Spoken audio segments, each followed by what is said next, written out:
Hello, good morning to all of you. So welcome to the YouTube channel of Yourpedia. I am Vineet Sharma, your mechanical mentor.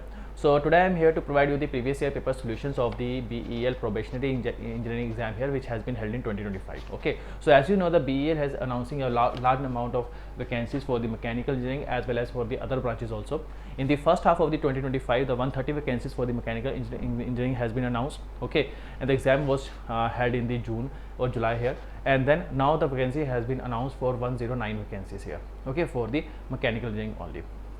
And you can also expect that the large number of vacancies are also going to be announced in upcoming future due to the expanding projects here, because they are getting a lot of projects in the market, in the industry here. Along with that, you are also going to see in the today's videos that a large number of questions has been framed from the production of the industrial perspective. As we know that the BEL is basically dealing with the manufacturing plants. Okay, it is dealing with the manufacturing here. So I can say the exam has been conducted in this scenario only. Okay, so you are also going to see one more thing, that this exam, okay, of the BEL is entirely different from the GATE exam here, because in the GATE exam we expect the large number of numericals. Okay, around 80 to 90% are their numericals only, but in this exam you are going to see that their exam is specifically oriented toward the production or the industrial subject, specifically this year exam. Okay, along with that there is no numerical, only the theoretical questions has been asked. Okay na? So this is an important thing which you have to understand before proceeding with the solutions here. Okay, so make ensure that whenever you are preparing for the BEL exam, you have to make ensure that you carry out your I can say preparation in this form here. Okay, so you have to majorly focus on the theoretical portion. Okay, then you have to focus on the numerical questions, and the numerical question should be very small, or it should be only 1 to 2 liners only. Okay na? And also there is one more thing. So in this case we are already studying the modules for the BEL exam here. Okay, and the classes are going to be conducted from the 1st of November, the live classes, and this entire module is going to be framed in such a way that you are going to get the theoretical, you are going to get the concise theory of all the subjects. Along with that, the practice question, lot of practical questions are going to be conducted here. Okay, so you are going to see the practice question as well as the complete theory completion part here. Okay na? And the dedicated WhatsApp group has been also been created, so you can join the dedicated WhatsApp group. Okay, there you are getting the 20 or 30% free content from the Yourpedia only. Okay, along with that there is a one Google form attached at this in this video description here. You can fill the if you can fill that form here if you have any query related to the BEL exam here. Okay na? So that is the sum of the information which you should know. Now coming back to the paper solution here. So let us start with the solutions here. So before proceeding the solutions, let me provide you some paper pattern here. So first of all, there are around 125 questions. Okay, 125 questions are going to be there, in which 25 questions are going from the non-technical part, and the remaining 100 questions are going from the technical portion. Okay, and I have already done the previous year paper analysis, in which I have mentioned you all the important subjects and how many questions has been asked and what are the important topics from each particular subjects here. Okay, so you are going to also see that in this particular video. Now let us start with the first question. The first question is framed from the production part, specifically from the metrology and measurement. In the engineering metrology, what does the term tolerance reference to? Now what is the meaning of tolerance here? So first of all, you have to understand that whenever you are manufacturing any component here, okay, we are always defining some limit here. Okay, there is some upper limit defined and there is a lower limit defined here. Okay, because you cannot make a certain component up to exact dimensions here. That is why we need to have two defined limits.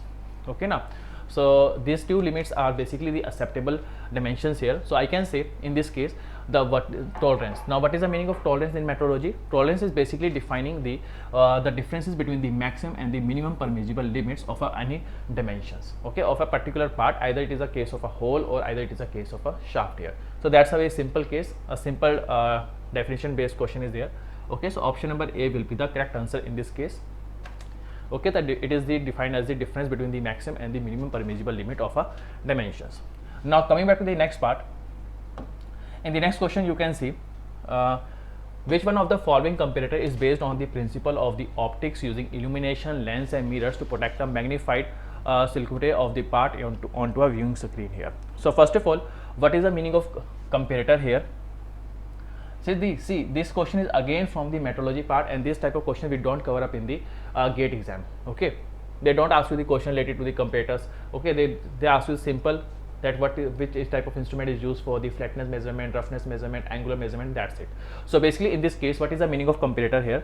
Basically comparator is used to inspect the equipments, or I can say the device, or I can say it is used to inspect the part for the dimensional accuracies here, okay, which are against the predefined specifications, okay. And we have a different types of comparator, and in this case, like you can see, we have a mechanical, electromechanical, optical and pneumatic comparators, and all of these comparators are working on the different principles. Now coming back to this question here, in this question it is asked that which one of the comparator is based on the principle of optics here, okay. Now in which you are using the illumination, lenses and mirrors. So that's a very simple case. From the options itself you can just mark the correct answer, okay. It is a optical comparator. You don't have to cover up the all the entire working here, okay. You don't have to cover up that how these comparators are classified and what is the working principle. Just see the basic diagram, okay, and that will be sufficient for you. In the next question, what is given to us? In a Michelson interferometer, what will be the resulting fringe pattern if the two mirrors are positioned at equal axial distance from the rear face of the plate and are perfectly perpendicular to each other? So first of all, in this case, what is the meaning of interferometer? Interferometer is again a precision instrument here, okay. It is a precision instrument in which we are obtaining the fringes. How we are obtaining the fringes here? There are two different mirrors here which can be placed either in the perpendicular direction or either they can be placed in the 1x1 direction here, okay. Or I can say these two mirrors which are basically can be placed at the same axial distance, okay, or they can also be placed at the different distance here. So we make ensure that whenever you are covering up the interferometer, in this case what we do, we are creating the interfringe here, sorry, we are creating the fringes here, okay. Now we have a we create a fringes of the different shapes, and in this case how the fringes are obtained? Basically fringes are obtained by splitting the beam of light here, okay. So what we do, we split a beam of light with the help of mirrors here, and by splitting the light we obtain the fringes, and again after that we combine these two waves here, okay. Now so that is how the different type of fringes are formed, and depending upon the placement of the two mirrors and the position from the rear face, we can obtain the different types of fringes. So first of all, let us suppose if the two mirrors are positioned perpendicular to each other, okay, from the rear face of the plate in this case, and if these two mirrors are exactly placed at an equal distance here, in this case we obtain these circular fringes which is having a center fringe which is having a maximum portion. Along with that, let us suppose if they are not at the equal distance here, in that case what we obtain? We obtain a wedge shaped fringes here, wedge shaped fringes here, okay. Now so depending upon the position of the mirrors here from the rear face of plate, we have a different type of fringes. Either we have a wedge shaped fringes, either we have a circular shaped fringes. Circular shaped fringes are going to be obtained when the mirrors are placed at an equal distance from the rear face of the plate, and wedge shapes are going to be there when the two mirrors are at unequal distance here, or they are maintained at a varying distance here. That you have to remember, okay. Now coming back to the next question, which instrument uses a spirit or a bubble level to measure the angle of slope or a height relative to the gravity, and also assesses the straightness and flatness of the surface? So this is basically a clinometer. Here we use a clinometer. So just give me a second. Here we use a clinometer, okay, which is basically using a spirit of bubble here, okay, now to measure the angular slope, to make the slopes, measure the angle of the slope or the height. Just remember this one. Now next part, which one of the following characteristics make a slip gauges? Which of the following characteristics make a slip gauge an essential tool for the precision calibration in the dimensional metrology? Okay, so now you can see the starting 5 questions has been directly asked from the metrology part, and out of these 5 questions only 1 or 2 questions are there which has been covered in the gate exam. All the other questions are entirely different, okay. Now coming back to this question, which of the following characteristics make a slip gauge an essential tool for the precision calibration in the dimensional metrology? High thermal expansion, okay, to adapt to the temperature variation, universal accepted standard of length to measure the linear dimension precisely, constructed from lightweight material for ease of use, equipped with their digital readout for the direct dimensional measurement here. So first of all, in this case, again you have to remember that what is the meaning of slip gauge. Slip gauge is a measuring instrument which is used for precisely measuring the standards within a rectangular shape here. Okay, and why do we use it? It is used for calibrating the other instruments here. It is used for calibrating the other instruments here. Just remember that part. Calibrate the other instrument. Okay, and why it is universally accepted here? Because in this case we have a defined standard of length to measure the linear dimensions precisely, or we can use it for the calibration purpose here. So option number B is the correct answer. Okay, so you are also going to see one more thing. You are also going to see that some of the questions are very simple. Okay, even though you don't have the knowledge of the questions here, by reading the options you can mark the correct answer. And in some questions you are going to see that their options are very, very complicated. Okay, it seems that all the options are correct here, but you have to mark the most suitable answer here. Okay, now next part. In this question, what is given? Which one of the following optical instrument combines the function of both collimator and the telescope to measure the small angle with a high degree of precision here? So in this case, generally the autocollimator is the correct answer here. Okay, autocollimator is used, basically uses the principle of collimator as well as the telescope here. Okay, to measure the small angular measurement. How? The collimator is basically used to create a series of parallel lines. Okay, it is used to create a series of parallel beams of light here, and telescopes are basically used to I can say to converge all of these beams of light here, or the rays of light here. Okay, now so in this case option number C will be the correct answer. Next question.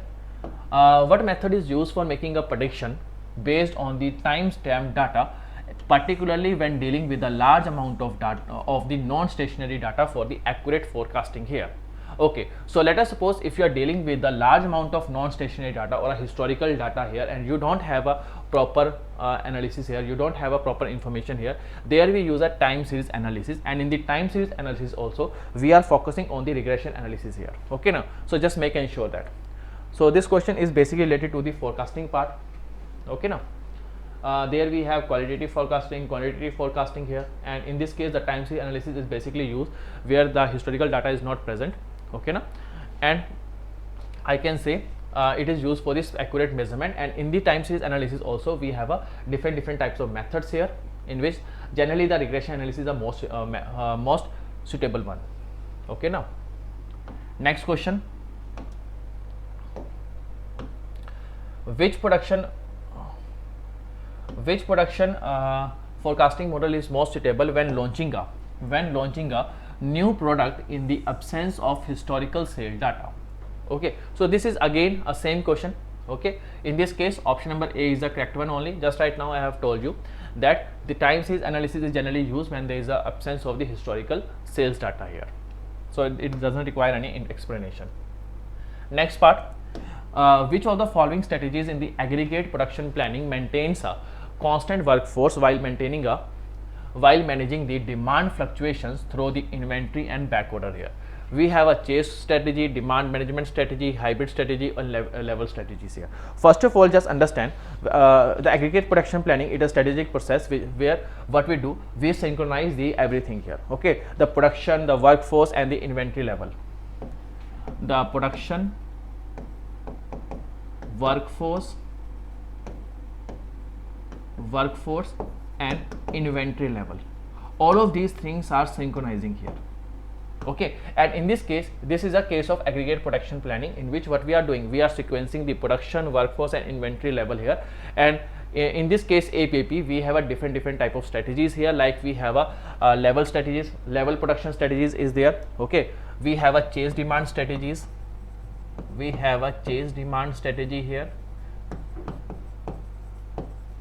Here we have a level production strategies here. Then we have a back order strategy, strategy here. Here we have a hybrid strategies here. Okay, this type of strategies are going to be there in the APP. Now in this case there is one more thing which is known as the subcontracting. which is known as the subcontracting strategies. So there are 5 strategies in the APP. Now out of these, what we have to do, in which strategy it maintains a constant workforce while managing the demand fluctuation. So in the case of a level strategy here, what we do, we maintain the constant workforce here, even though if there is a demand fluctuations here through the inventory and the back orders. Okay now, so in this case option number D is the correct answer here. Option number D is the correct answer in this case. Now the next part, see, they see, just notice one thing. They have asked a question related to the industrial engineering, and the industrial engineering they have asked a question related to aggregate production planning. Okay, the second question is again linked with the same questions, with the same topic only. In this question only, just see, in a level strategy for the aggregate production planning, how are the periods of customer demand exceeding the okay, yeah, just give me a second. So in this case, in a level strategy for the APP, how are the period of customer demand exceeding the production capacity typically managed? Okay, so just right now we have seen that in the last question itself you can see that it maintain a constant workforce while managing the demand fluctuations here. But how it is maintaining the constant workforce here? Actually, what it does, what does it do? It basically build up the inventory here whenever there is a shortage in the demand. Okay, whenever there is a shortage in the demand, there is continuously building up of the inventory, and whenever there is a high demand, the building up inventory is basically used for the supply chain here. Okay, so option number B is the correct answer here. In this case, option number B will be the correct answer. Okay, now next part, a sealed container hold a gas sample with the initial pressure of 200 kilopascal at 300 Kelvin. Okay, we have a sealed container. Let us say we have a sealed container in which some fluid is mentioned, which is at a pressure of 200 kilopascal and a temperature of 300 Kelvin.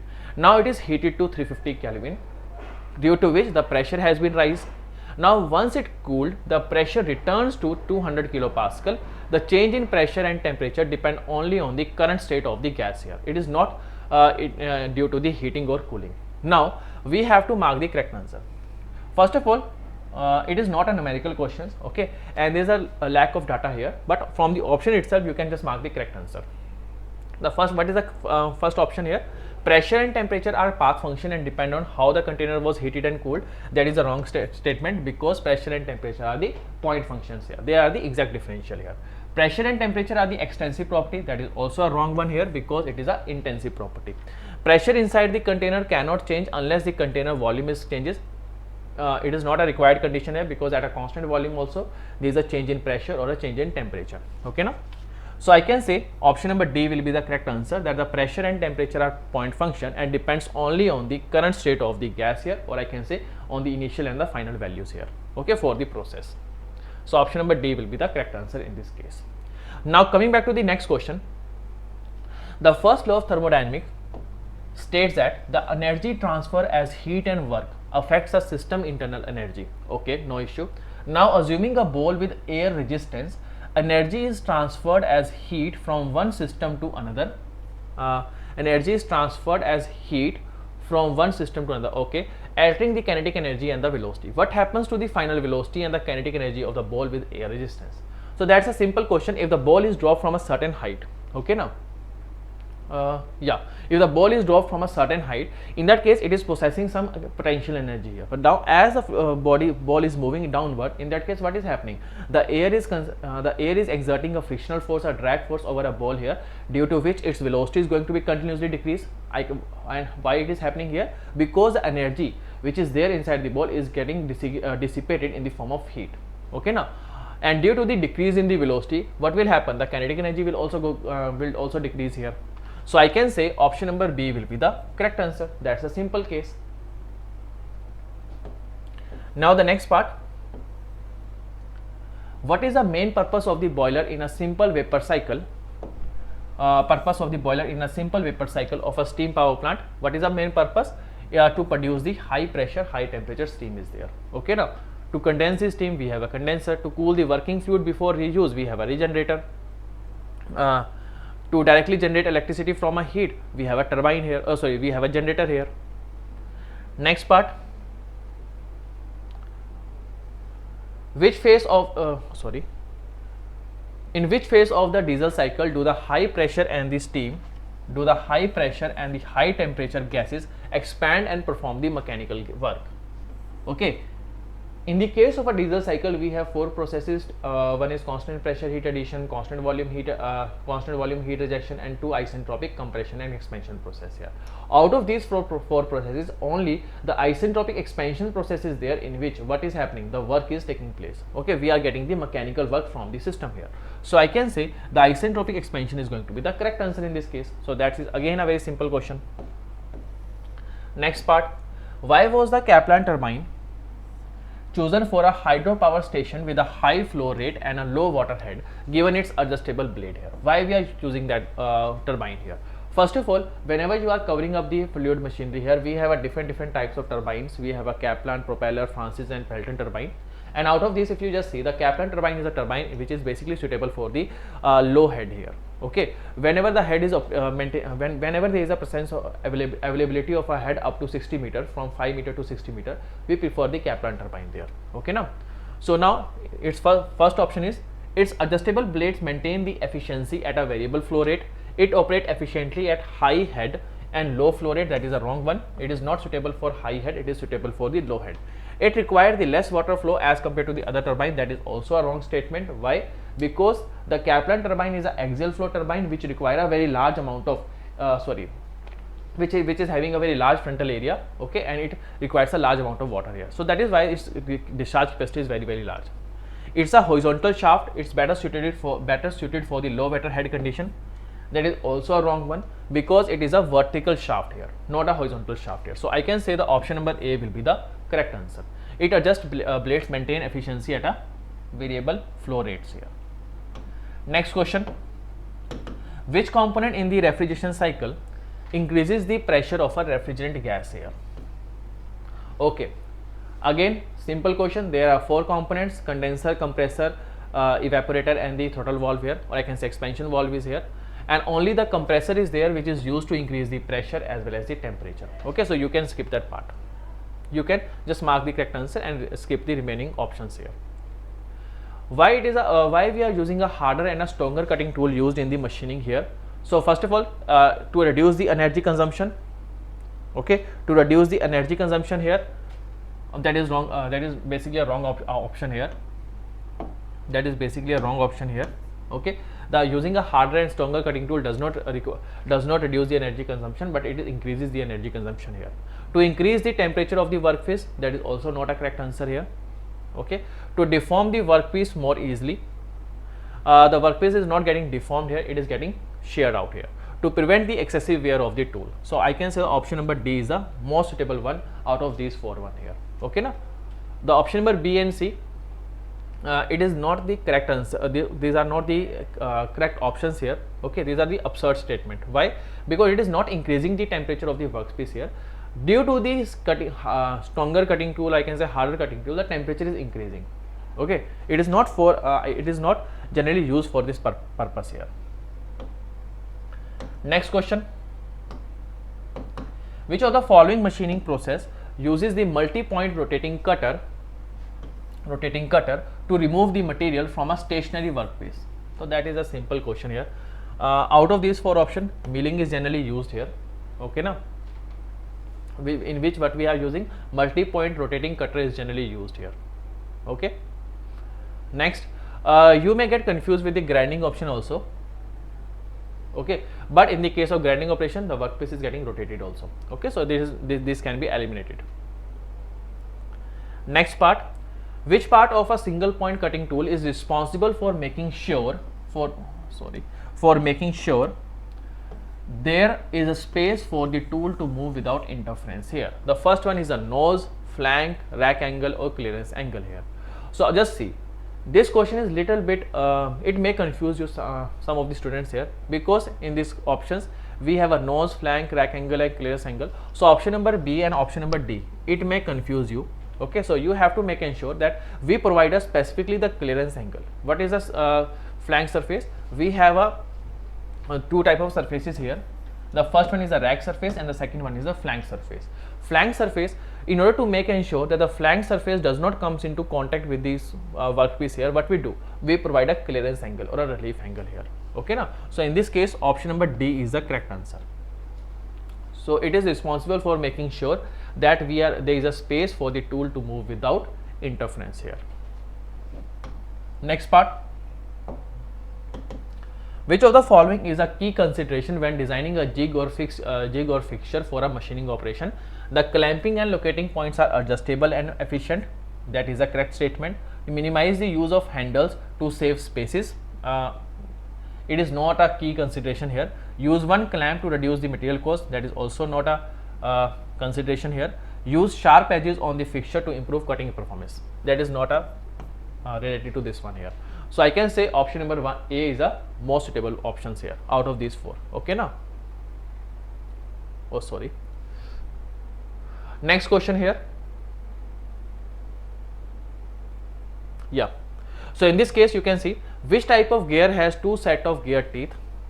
Which type of gear has 2 set of gear teeth arranged in opposite orientation on the same gear, cancelling out the axial thrust force and improving the efficiency of both bearing and gear. So that's a simple case. In this case what we use a herringbone gear, or I can say we use a double helical gear here. So option number A is the correct answer here. These are the costliest gear here because in this case 2 opposite ends of the helix are attached to each other. Okay now, and it completely eliminates the, I can say, the axial thrust here. Next part, which type of gearbox uses the gear? Which type of gearbox uses the gear with non-parallel, non-intersecting axis to connect the shaft here? That is a simple case, hypod gear basically. Okay now, hypod gear is basically used to connect the non-parallel and the non-intersecting axis here. So that is, this question is directly asked from the, I can say, the general classifications here. Next part, in a governor, what force exerted on the rotating flyweight to control the fuel consumption and also maintain a consistent engine speed here? First of all, just see, in the theory of machine there are two things. The first one is a governor and the second one is a flywheel. What is the main purpose of flywheel? First of all, the flywheel is there to control the cyclic fluctuations here. Okay, it is used to control the speed of the vehicle due to the cyclic fluctuation. Okay, because they during each cycle we have a different varying torque generation here. But in this case, in the case of governor, it is used to control the speed of the vehicle whenever there is a load variation here. Okay now in this case, what is the working principle? In the case of a governor, we have a centrifugal forces which are acting toward outside the rotating ball, okay, which make ensure that the sleeve goes up and down, and correspondingly the throttle valve get operated here. So I can say option number A is the correct answer here. Next part, on which principle do the inertia governor, also known as flywheel governors, operate to maintain a consistent speed here? Okay, now just see, again question has been asked from the governor, the last one and the second one also. But I have told you, governors are generally used to control the speed of the vehicle due to the load variation here. And whenever we do the classification here, we have a 2 type of governors here. The first one is the centrifugal governor and the second one is the inertia governor here. Okay, the centrifugal governors are different types, but we don't have a classification of inertia governor here. Now coming back to their working principle, the inertia governor is basically using the concept of the I can say the inertia principle here. Okay, whereas the centrifugal governors are using the concept of a centrifugal forces principle here. Okay now, so in this case option number A, the principle of inertia, is the correct answer here. Next part, in a vibrating system, which element is responsible for the storage of potential energy? First of all, just see, in any vibrating system we have a different type of elements here. We have a mass, spring, we have a damper here. The mass is used to store here, the mass is used to represent the storage of the kinetic energy here, whereas the springs are generally used is represented for the representing the storage of potential energy here. The dampers are there to represent the frictional energy here. Okay, so option number A will be the correct answer in this case. So that's again a very simple case. Next question, what is given? In a viscous damping, To which parameter is the damping force proportionally related here? Damping force is proportionally related. First of all, what is the damping force? Damping force is indirectly representing you the frictional forces here, okay, which are there due to the friction here, or I can say due to the air resistance. Now the drag force, or I can say damping force, is directly proportional to the velocity here, okay. So you have to make ensure that whenever we are dealing with the object which are moving with a slow velocity here, or I can say high, low or medium velocity here, in that case we assume that the drag forces are directly proportional to the single power of the velocities. But if the object is moving with a very high speed here, in that case we assume the drag forces are directly proportional to the square of the velocity here, okay. So in this case option number B will be the correct answer here. So option number B will be the correct answer in this case, okay. So that's again a very simple case. Next question. Which theory predicts the failure or yielding based on the principle that yielding occur when the distortion strain energy per unit volume in a biaxial stress system reaches a critical value? So that's again a very simple question here. Generally the von Mises theory, okay, is generally there, or I can say distortion energy theory states that the yielding is going to be there whenever the distortion strain energy per unit volume exceeds a critical value here, okay. Now so in this case Henke and the von Mises theory will be the correct answer. Just remember the alternative names also. What is the maximum shear stress theory? What is the maximum principal stress theory? Shear strain energy theory, total strain energy theory, okay, and the alternative names. These are very important for you. Next part. Which theory states that the failure or yielding occur at a specific location within a member when the maximum primary or normal stress in a biaxial stress system reaches a material limiting strength? Again, that's a very simple question that is related to the Rankine theory here, which is basically a maximum principal stress theory here. It states that the failure or the yielding or a failure always take place whenever the stress is at a particular point, which is a I can say the principal stress is here, okay. Now so option number C will be the correct answer in this case. Next question. What type of joint in a machine has an overlapping plate with the welded edges? Okay, here we have two overlapping plate with the welded edges here. This type of joint is this. This is the lap joint here. Okay, now if the two plates are arranged side by side, this is a butt joint here. So that's a simple question. Next question here.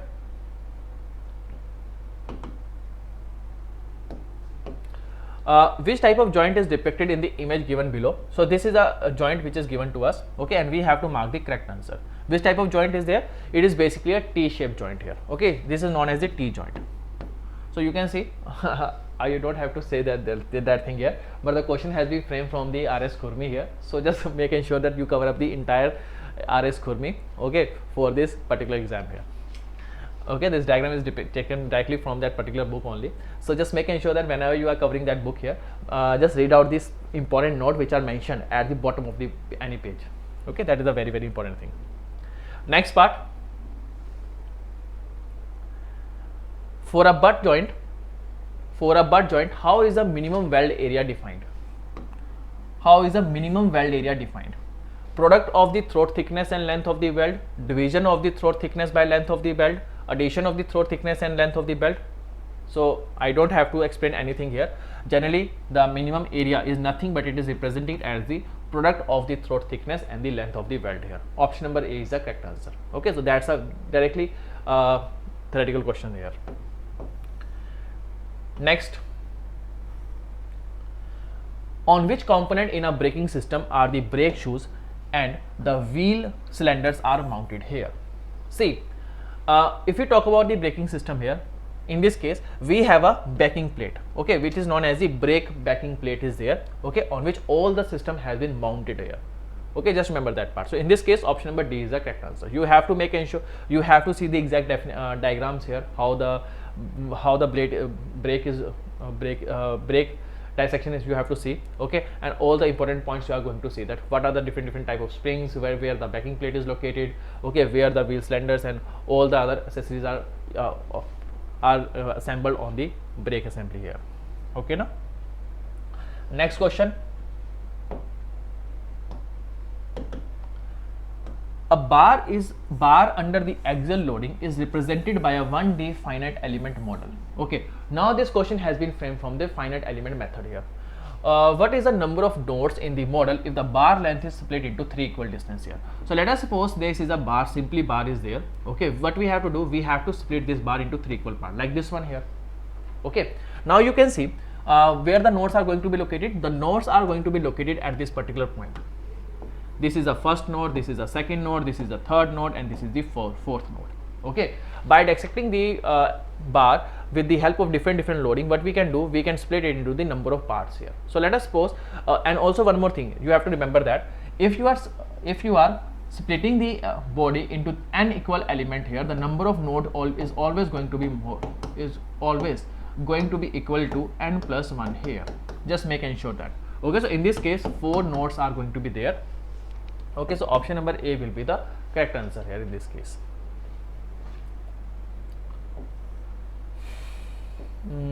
Next part, an isoparametric element is stretched along one axis during the meshing here. What is the direct effect of the element on the Jacobian determinant?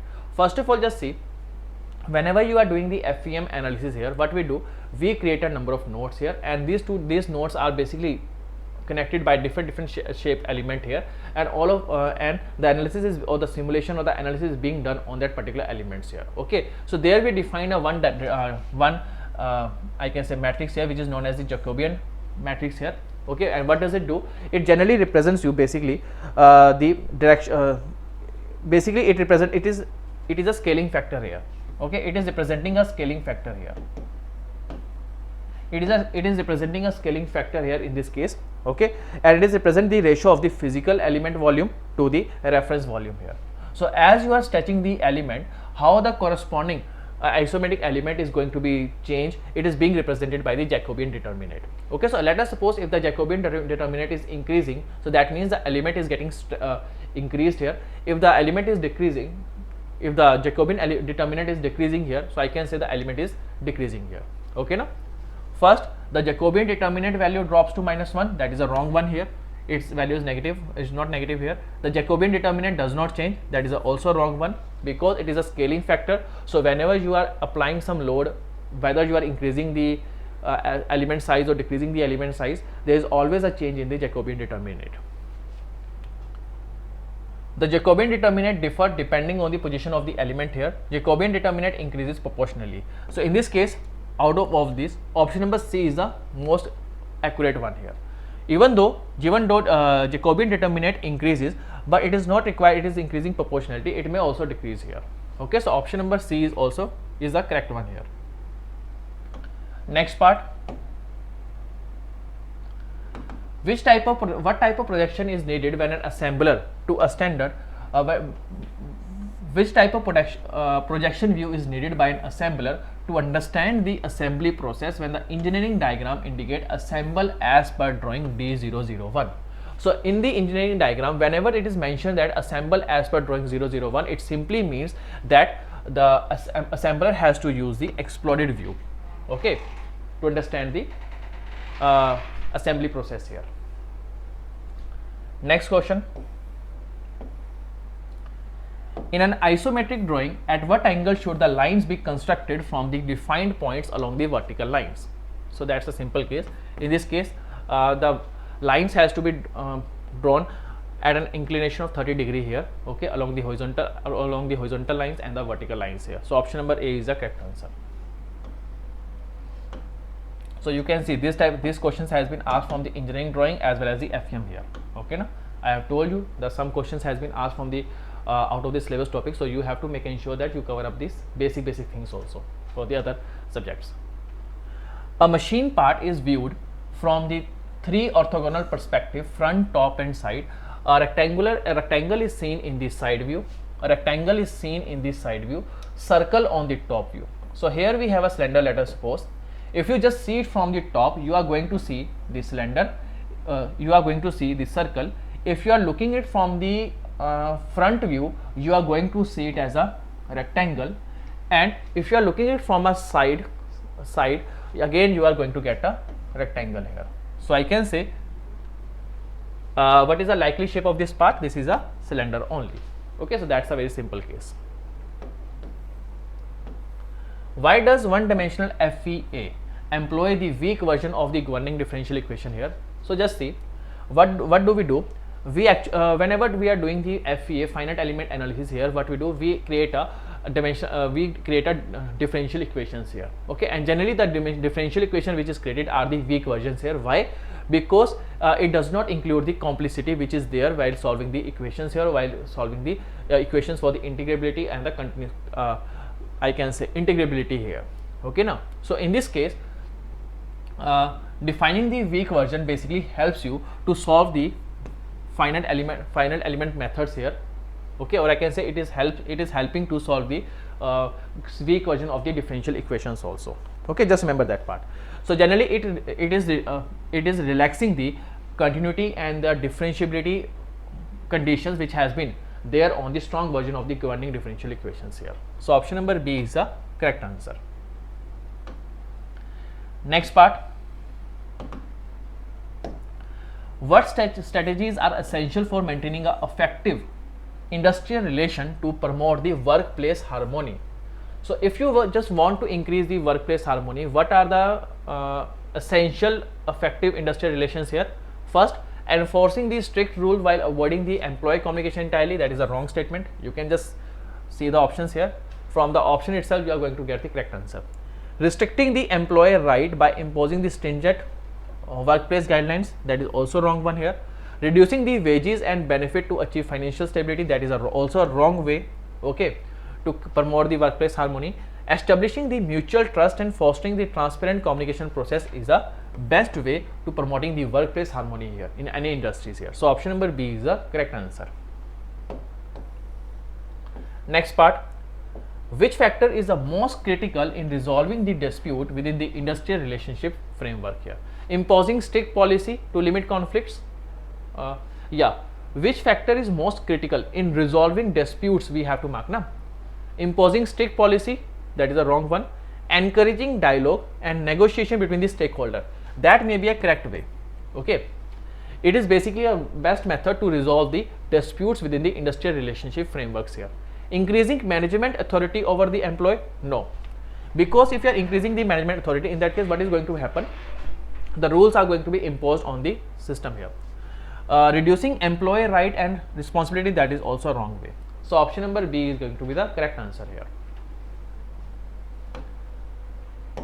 Next question, which plant layout is the most appropriate for the industries requiring consistent workflows and minimal handling of the material across the workstation?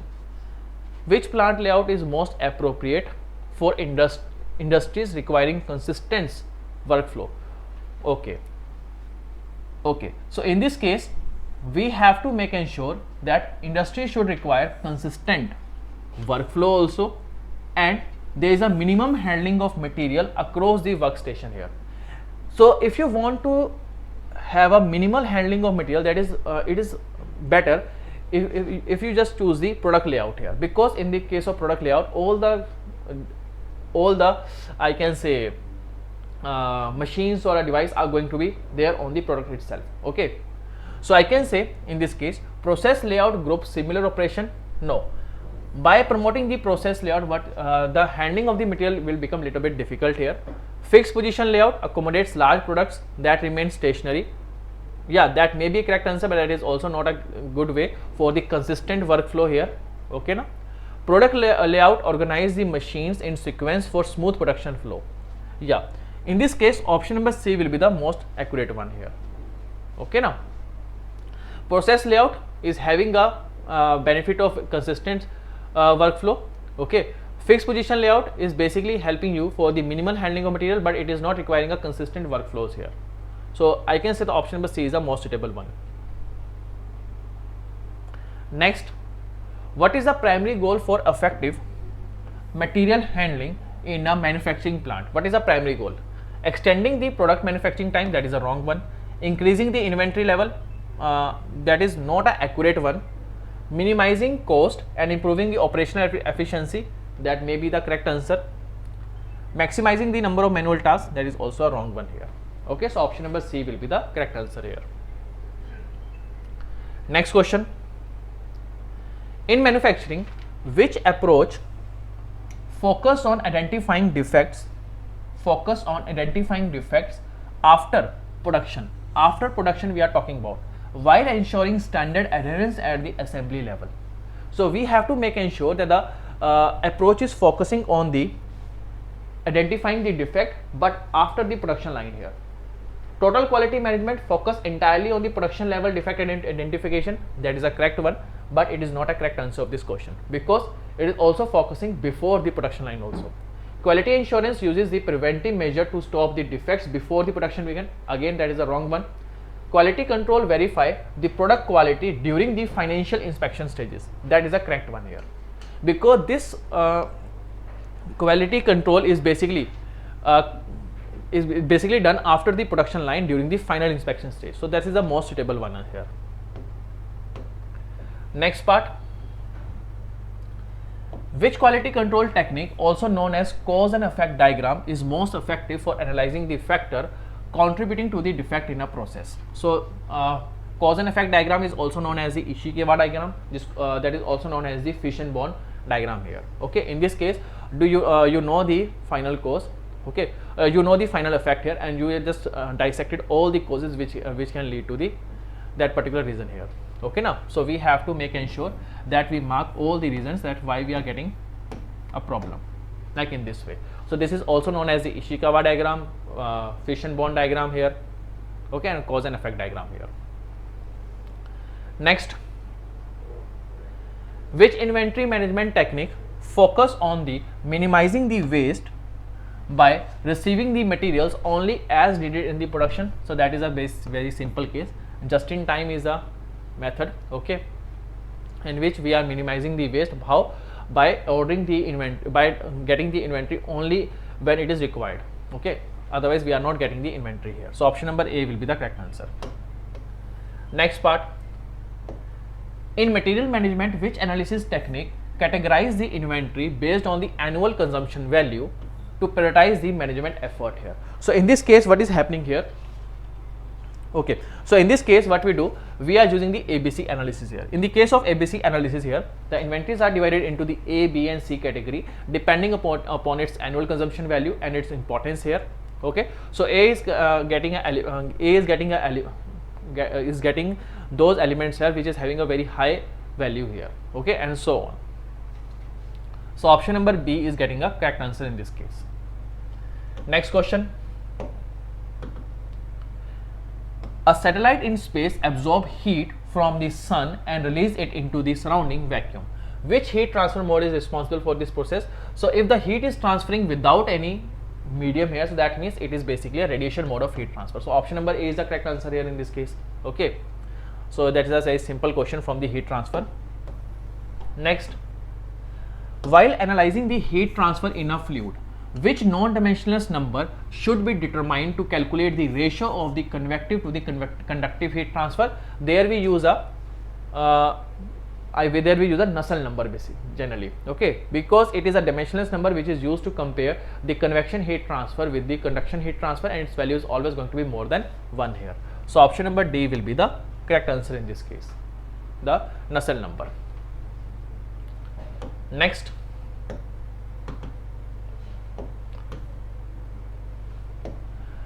a gray body has an emissivity coefficient epsilon and it radiates the heat according to the Stephan-Boltzmann law. What does the value of the epsilon represents here? So epsilon, see, okay, basically the emissivity coefficient is representing it is representing the effectiveness of the heat transfer by means of the radiation here. Okay, now because if you just see in the radiation part, we define the black body, gray body, we have a different types of bodies here, and the black body is able to transmit the maximum amount of radiations here, whereas if we just talk about the gray bodies here, the amount of radiation energy emitted is a little bit less here. Okay, so in that case we make ensure that we have to consider the parameter effectiveness. So generally it is also representing the fraction of the absorbed, reflected or the transmitted radiations here, because it is indirectly representing you the effectiveness here. Okay, that is why option number B is the correct answer here. All the other options are not matching. Maybe option number D you can mark here. Yeah, option number D you can mark here, but it is not a wrong. It is not a correct one here, it is a wrong one here. Okay now. Next,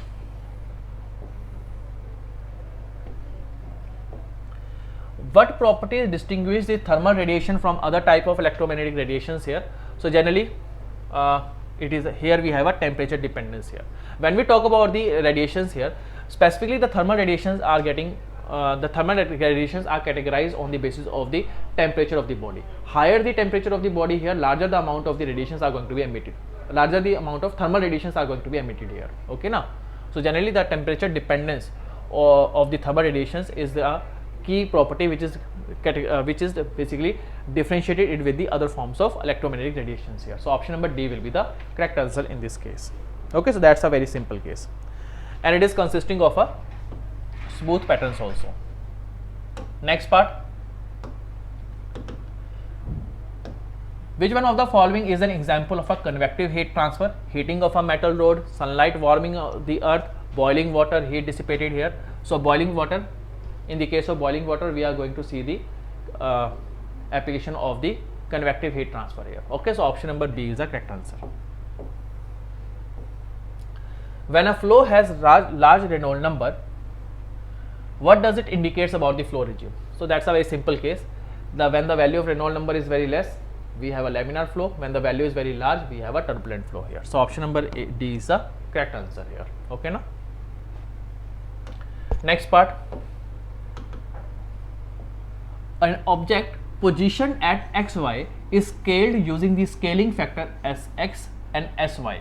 The new ordinates of the objects become x dash and y dash after the scaling. How this object size altered in the scaling process here?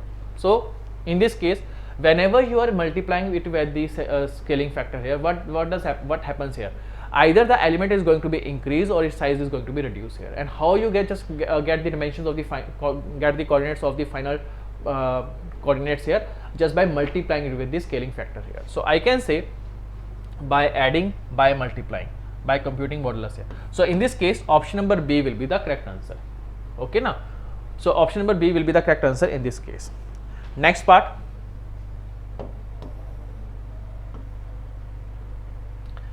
in a cantilever beam subjected to a uniform load, the bending moment diagram shows a linear variation of bending moment. What does the shape of bending moment indicates about the distribution of bending moment along the length of the beam?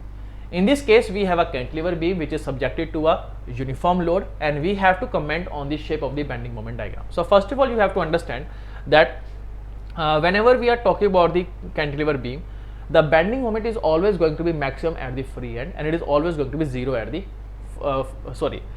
maximum at the fixed end and zero at the free end here. Okay now. First point, the bending moment is minimum at the fixed end and zero at the free end. That is wrong one here. Bending moment is maximum at the fixed end and zero at the free end. That is the correct answer here. Okay now. Bending moment is going to be maximum at the fixed end and zero at the free end. That is a simple question. Yeah, all the remaining three options are the wrong one here. Okay now, A, C and D are wrong. Next part. Okay, just give me a second.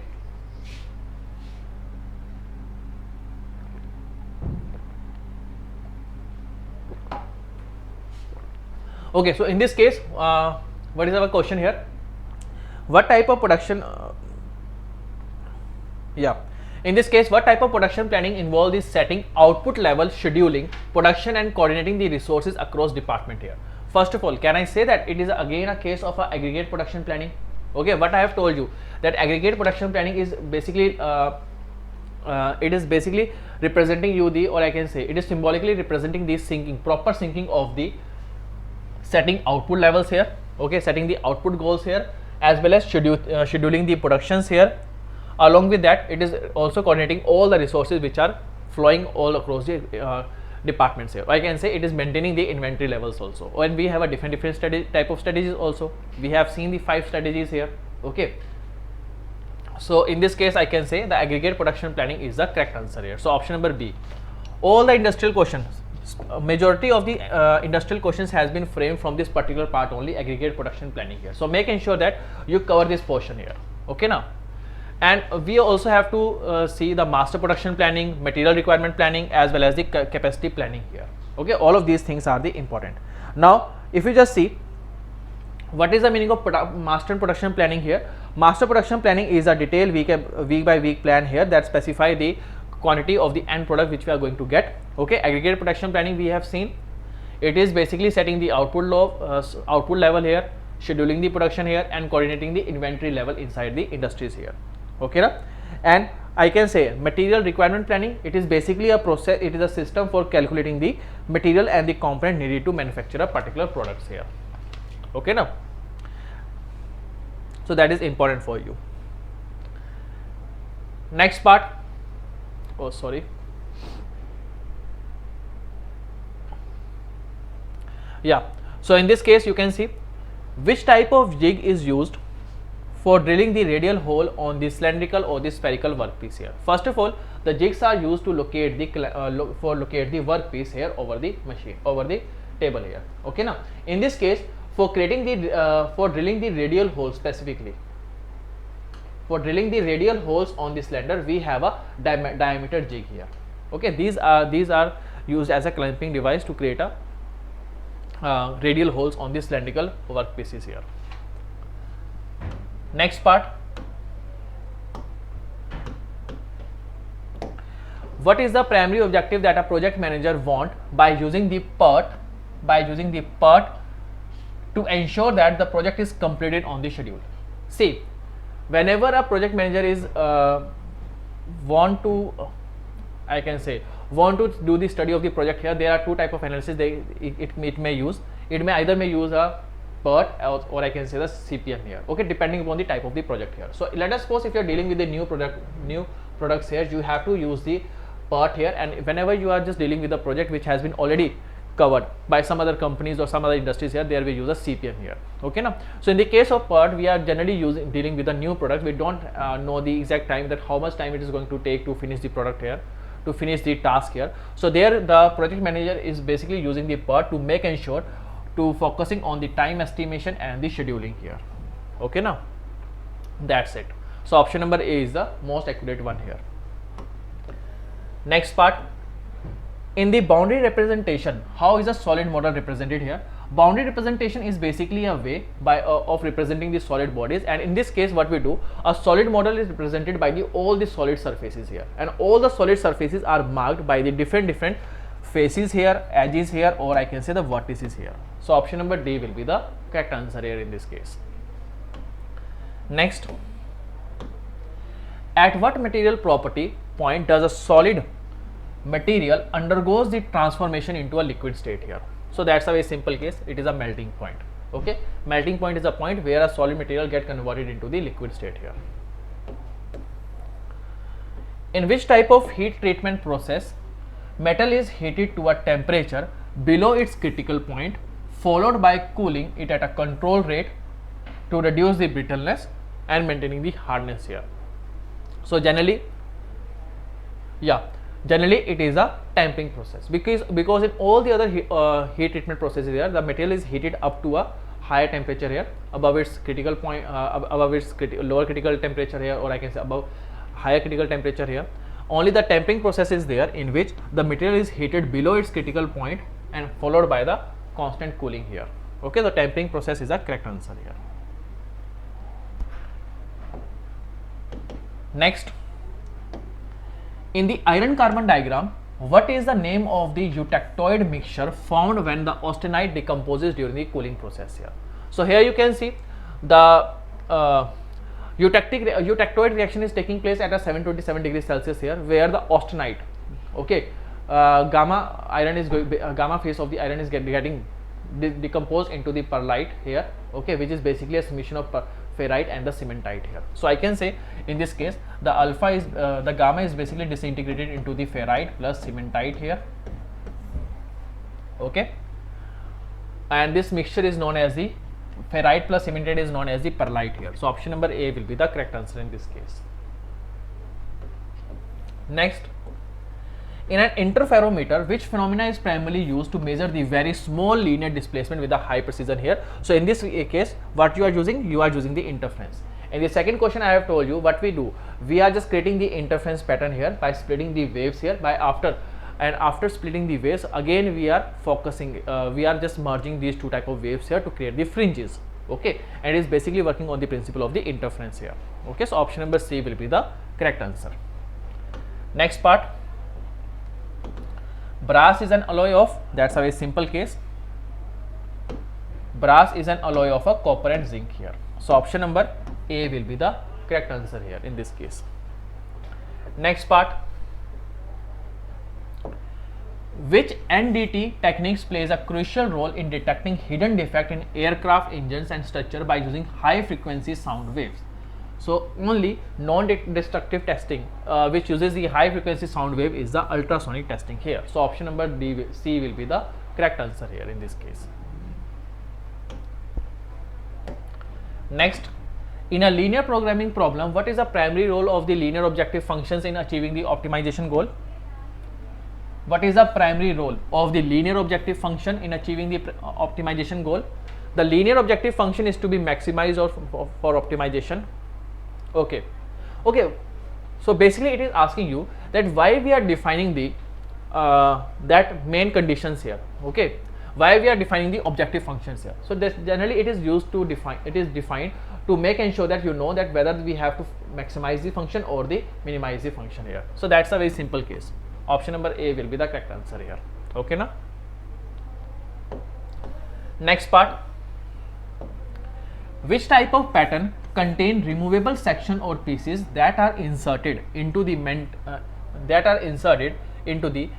pattern to create a complex features here? So that is a case of a loose piece pattern.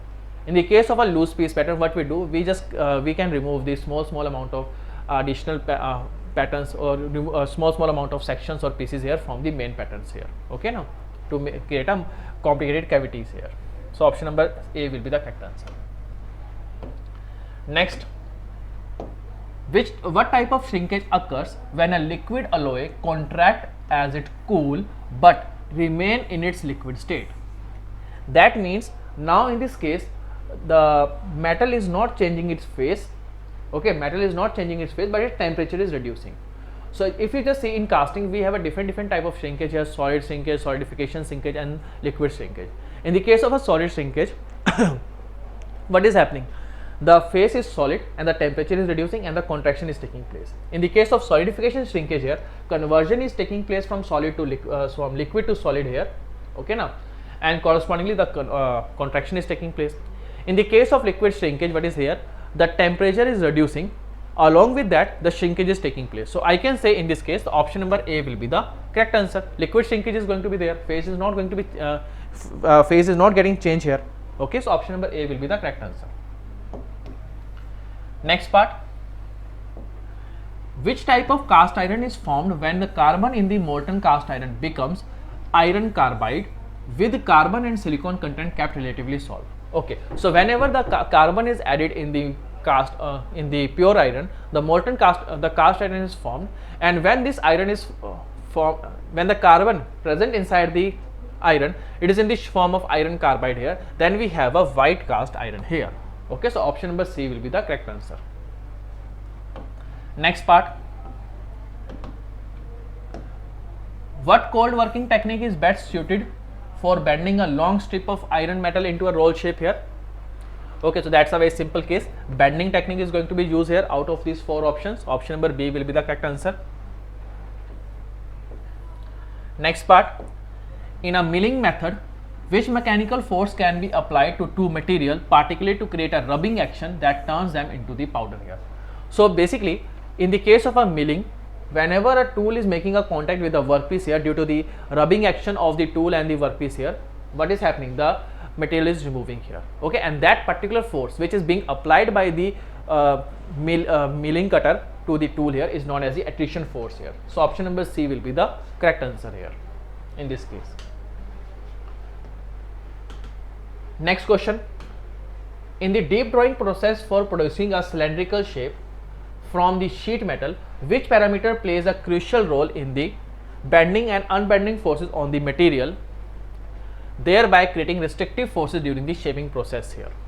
Okay, In the case of deep drawing process, what we are doing, you are just creating a three-dimensional object from a two-dimensional sheet here. Okay, and in this case, which parameter plays a crucial role basically in bending and unbending forces? So there, the bead, height and the shape of the object, what you have to make is create a very crucial role in bending and unbending forces here. Okay, now just remember that part. Next part, during the brazing process of a gas pipe where heat is applied to a metal filler metal, which one of the following is used to prevent the base metal of the pipe from melting here? Okay, so in the case of a soldering or brazing, you already know that only the filler material is in the molten state, and whereas the material which has to be joined, they are in this solid phase here. So in this case, the flux is basically added here. Okay, and it is used to make ensure to prevent the base metal of the pipe from melting here. Okay, now. So if you don't know the answer here, even though by reading the options you can eliminate all the other options here. Next part, in the context of a linear programming, under the what condition is a basic feasible solution referred to as a degenerate?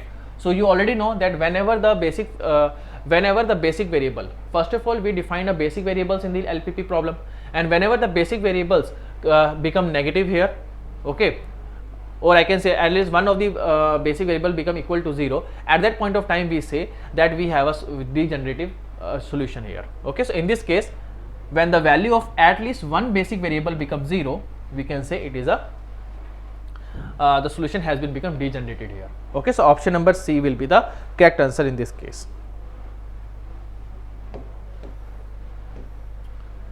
Next part, which project scenario most appropriately aligned with the principle of CPM considering the certainty of time estimate and the task dependence? Which project scenario most appropriately aligned with the principle of critical path method? Okay, considering the certainty of time estimate and the task dependence here. Okay, okay, so just see, we have been provided with some of the projects here. Okay, now in this case we have to mark those projects which is completely aligning with the principle of CPM, critical path method, which is basically used for the existing products here. Considering the certainty of time, so we already know the time estimates also.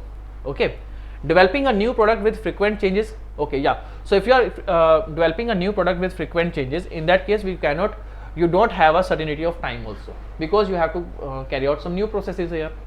So option number A is not a correct answer. Designing a prototype with clear task dependency, yeah, I can say this is the correct answer here, because we are designing a first actual structure here, and we also know the clear task dependency here. Okay, and we also having a clearly time estimates here. So option number B will be the correct answer here. Next part,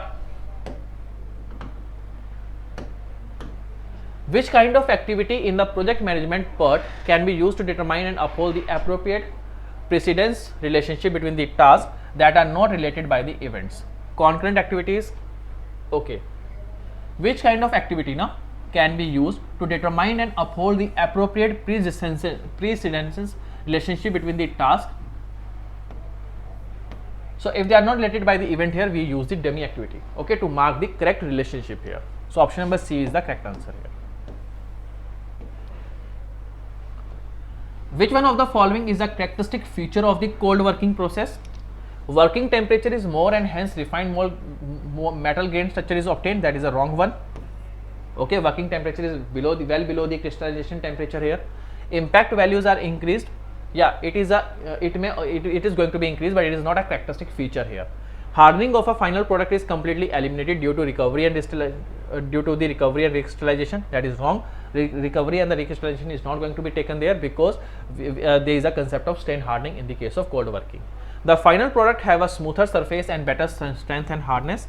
That is the most accurate one here. Okay, so option number D will be the correct answer. Next part, in terms of inventory control, how does the effective inventory management contributes to the operational efficiency and financial stability? By balancing the stock level to prevent overstocking. Okay, effective inventory management now. So we have to make ensure it contributes to the operational efficiency and the financial stability here. By balancing the stock levels to prevent overstocking and overstock out. Okay. By identifying and recording all the products in the inventory for better visibility. by categorizing the inventory items to reduce the overall handling cost, by ensuring products are maintained in an optimal condition during the storage here. Okay, so in out of these 4 options, you can see, even though all the options seem correct here, but option number B and option number D, these are the least suitable answers here. Okay, these are not the exact correct answer here.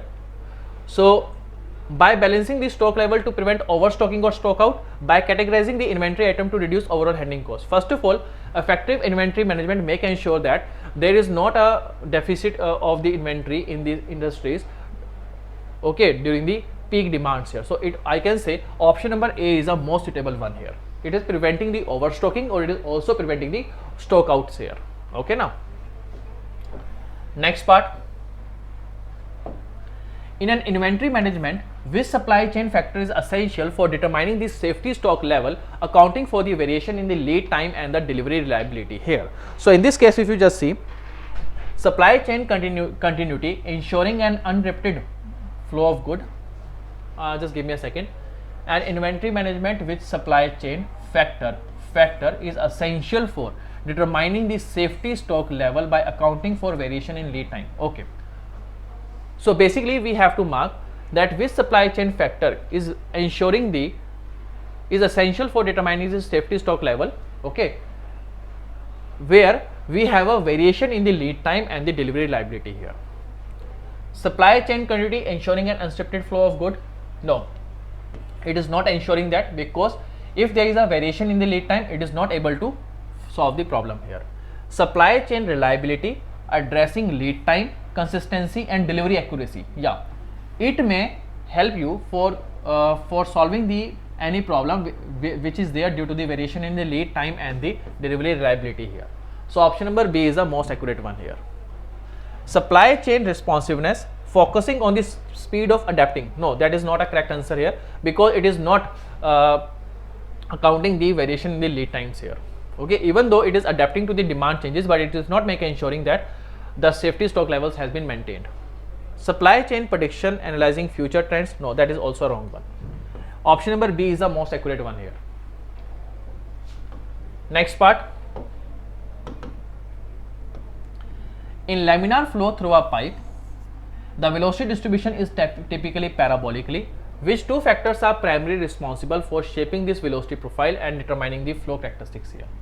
Okay, so in the case of a laminar flow, we have a velocity profile which is given by 1 by 4 mu minus del p by del x r square minus r square here. So you can see we have a velocity distribution as parabolic here, and the accounting the primary responsible factors are the viscosity as well as the diameter here.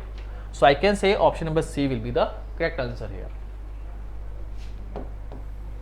Next part, which property of a fluid enables it to rise in a capillary tube considering the effect of intermolecular forces? First of all, you have to understand capillary effect is due to the cohesion as well as the adhesion here. So whenever there is a rise in the capillary tube, we have a larger value of adhesion forces as compared to the cohesion. Whenever there is a dip here, we have a larger value of the cohesion here as compared to the adhesion here. So in this case, option number B is going to be the correct answer.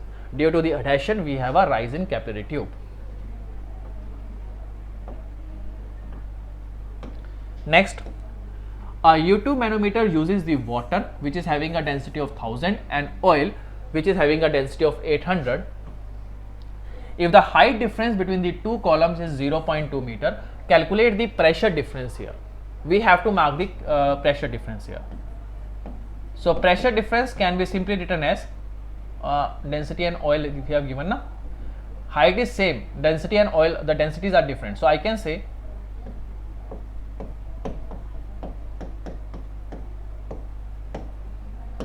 density of water is 1000, density of oil is 800, gravity is 9.81, height is 0.2 here. So I can say the pressure difference will be 200 into 0.2 multiplied by 9.81, that means 392 is going to be the correct answer here. Okay, so option number C will be the correct answer here. Next part, which type of manometer with one limb slightly tilted is best suitable for measuring the small pressure difference, so that is known as the inclined view tube manometer here. Okay, and we have a sensitivity increased by a factor of 1 by sin theta in this case. Next part,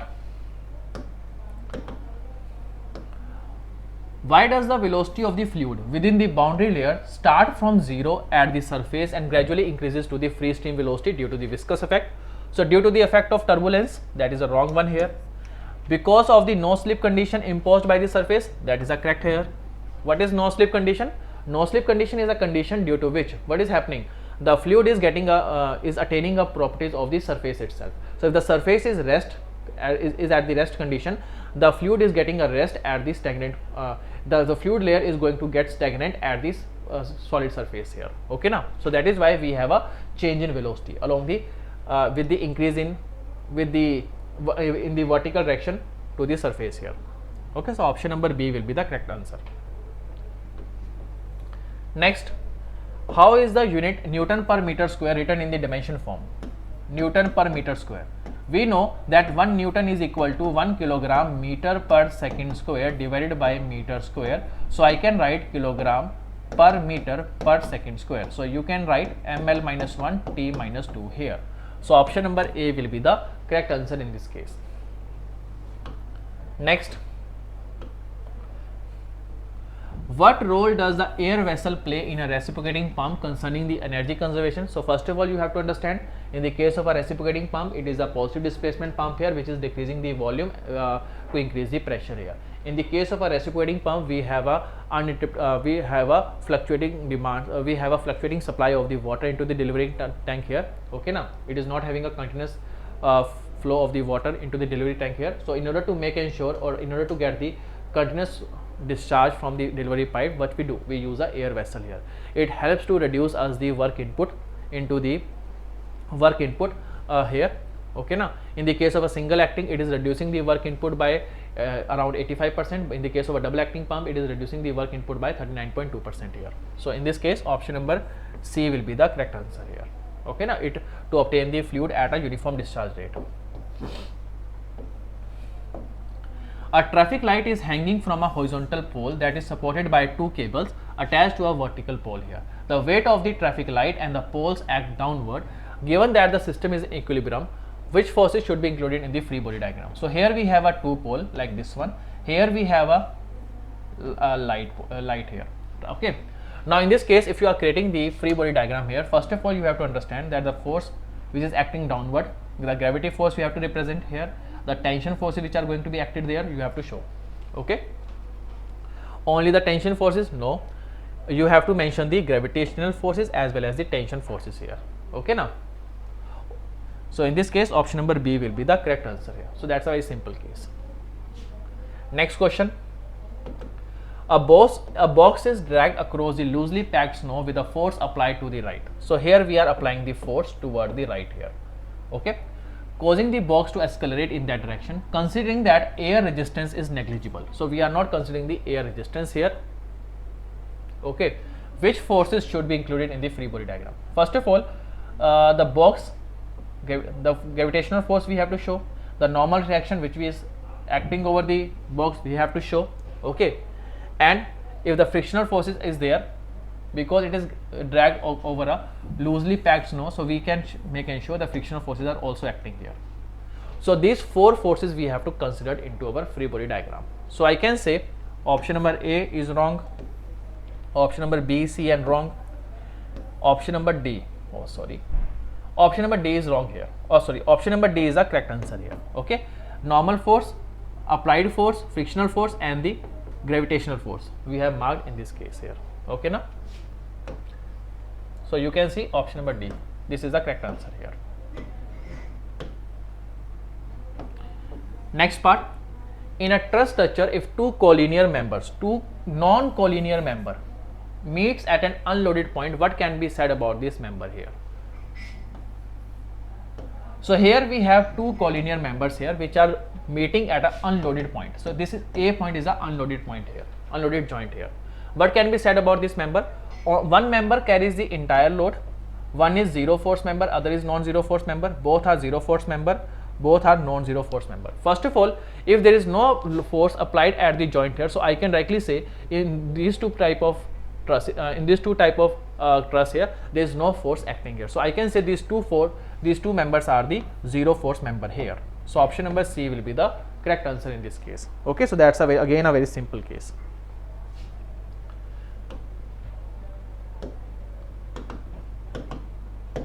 Oh, sorry.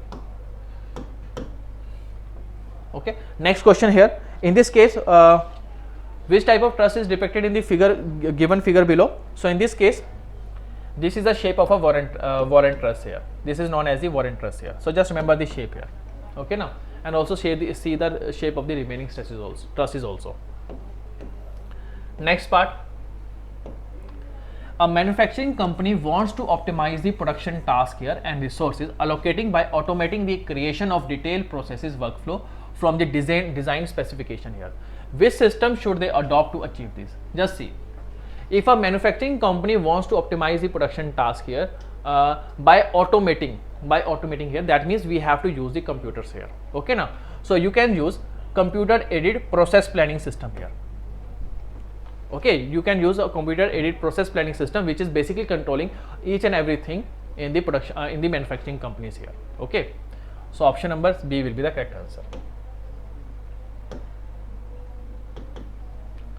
Next, in which type of motion all the particles within the body moves along the parallel path and have the same velocity? Let us suppose if you have a solid body here and we have a different particles here like this one. Now, in the case of translation motion only, you are going to see that all the particles are moving in the straight line. Okay, parallel to each other here. So I can say that is a case of a translation motion here. Okay. Next point. A metal rod is stretched, causing its length to increase from the original length L by delta L. How is the longitudinal strain determined?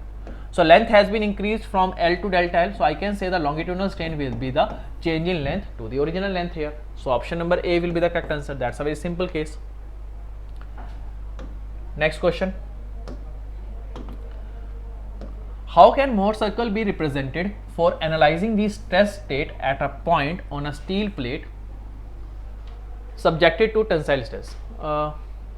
So we are using the Mohr circle for analyzing the stress state at a point which is getting subjected to the tensile stresses in the horizontal direction and shear stresses in the vertical direction.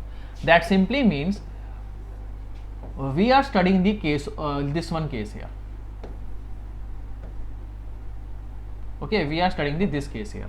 Now in this case, if you are doing the study with the help of Mohr circle, what you can do?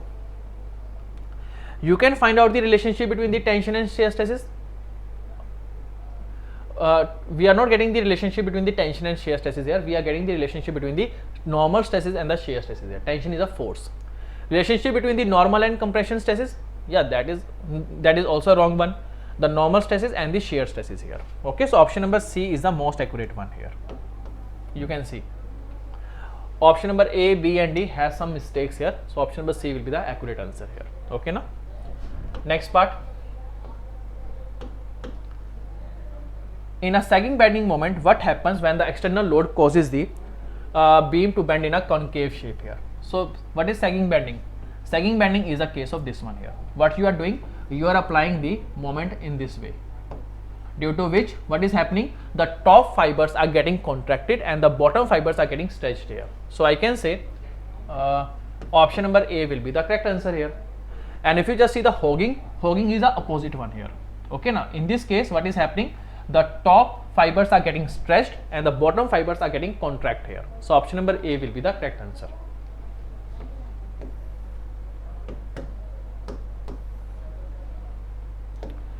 A structural engineering calculates the bending moment for a beam that is subjected to a concentrated force of 100 Newton at a distance of 0.2 meter from the support.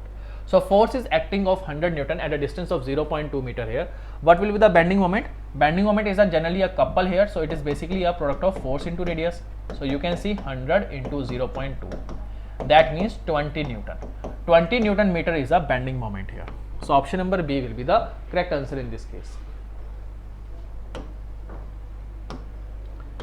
Next question, which one of the following should be considered during a Brennan hardness test to accurately determine the hardness of a coarse material like a cast iron sample here? Okay, so if you are using the Brennan hardness test for determining the hardness of a coarse material, in that case what you have to do, you have to use the thick indenter here, okay, and you have to apply the high test load here. So option number D will be the correct answer. Generally in this case we have a indenter of the dimension 10 millimeter length with the applied load of 3000 kilogram force here, okay na, and it is applied for a 30 seconds, and then we have a shape of then we have a indentation on a solid surface, and by doing the calculations we can find out the Brennan hardness number here. Next, when is a circular shaft is said to be in a pure torsion? So generally a pure torsion is a case when the shaft is acted upon by the two equal and opposite couples here, okay now. So I can say option number B will be the correct answer. That is a very simple case. When it is subjected to two equal and opposite couple, we have a case of pure torsion only. Next, in a heat regenerative cycle, which components serve as a heat recovery device that utilizes the waste heat from the turbine exhaust to preheat the incoming air from the combustion? So basically in a heat regenerative cycle, what we use a regenerator, which is basically transferring the heat from the exhaust gases from the turbine into the incoming air here, okay. So that means with the help of a regenerator, what we are doing, we are increasing the temperature of a compressed air which are coming out from the compressor to make ensure that its temperature get increased, and we have to provide less amount of heat into the combustion chamber. So in this case option number D will be the correct answer. That's a very simple case. In a turbo machinery, which of the following components form the sides of a triangle showing the relationship between the different velocity vectors here?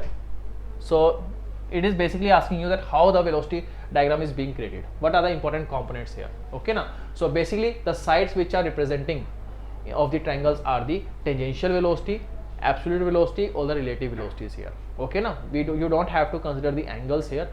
Generally the different types of velocities are there which is being represented in the velocity diagrams here, okay. Either they may be a wall velocity, flow velocity, flow velocity, relative velocity, or the blade velocities here. So option number A will be the correct answer. Next part, how is the absolute humidity in the psychrometric charge process defined here? So in the case of a psychrometric process, you have a two type of humidities here. One is the absolute humidity, and the second one is the specific humidity here. When we talk about the absolute humidity, it is basically representing you the amount of the water vapor which is being present, the mass of the water vapor which is being present or which is being associated with 1 unit volume of the dry air. When we talk about the specific humidity, we have a mass of water vapor associated with the 1 kg of a dry air. So just make ensure that you read out the basic definitions here, okay now. So option number C will be the correct answer.